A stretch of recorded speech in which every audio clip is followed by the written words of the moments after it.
د خان کلیک چینل درنو او قدرمنو مینوالو سلامونه او احترامات مې قبول کړئ. تاسو سره نن یو داسې واقعه شریکوم چې د واده په شپه باندې یو ظالم خاوند را پاسېدلی دی. خپلې ښځې سره ډېر زیات ظلم کړی دی چې د دغه ښځې بیان یې هم راغلی دی چې په کومه طریقه باندې هغه د واده په شپه باندې دغه ظلم وکړو.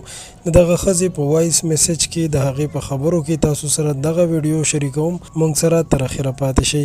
قدرمنو دوستانو، دغه ښځې خپله واقعه شریکه کړې ده چې زما خپل خاوند سره ډېر زیات په مینه واده وشو، خو وایي چې ما په یو وخت کې داسې څه بیماري تېره کړې وه چې د دغه بیمارۍ د وجې زه نه وم پوه شوې او زما د بکارت پرده ختمه شوې وه.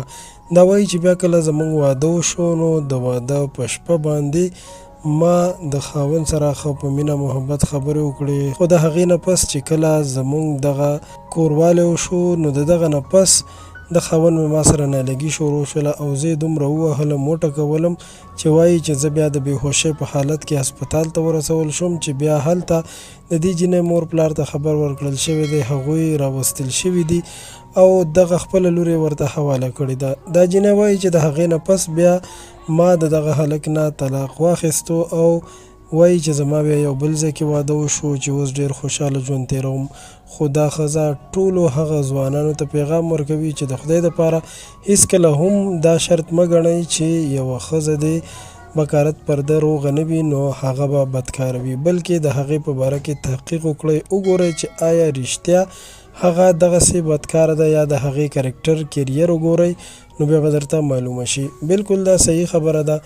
د یوې ښځې که کرکټر او کیریر معلومول غواړئ نو د هغې د کورنۍ په باره کې پوښتنه وکړئ، نه دا چې په هغې باندې داسې ظلم وکړی شي. الله تعالی دې موږ ټولو مسلمانانو ته هدایت را په برخه کړي چې له داسې کارونو نه ځانونه وساتو. د ویډیو د کتلو مو ډېره مننه کوم. دا به د خان کلیک چینل ویډیو، زموږ چینل در سره هم سبسکرایب کړئ.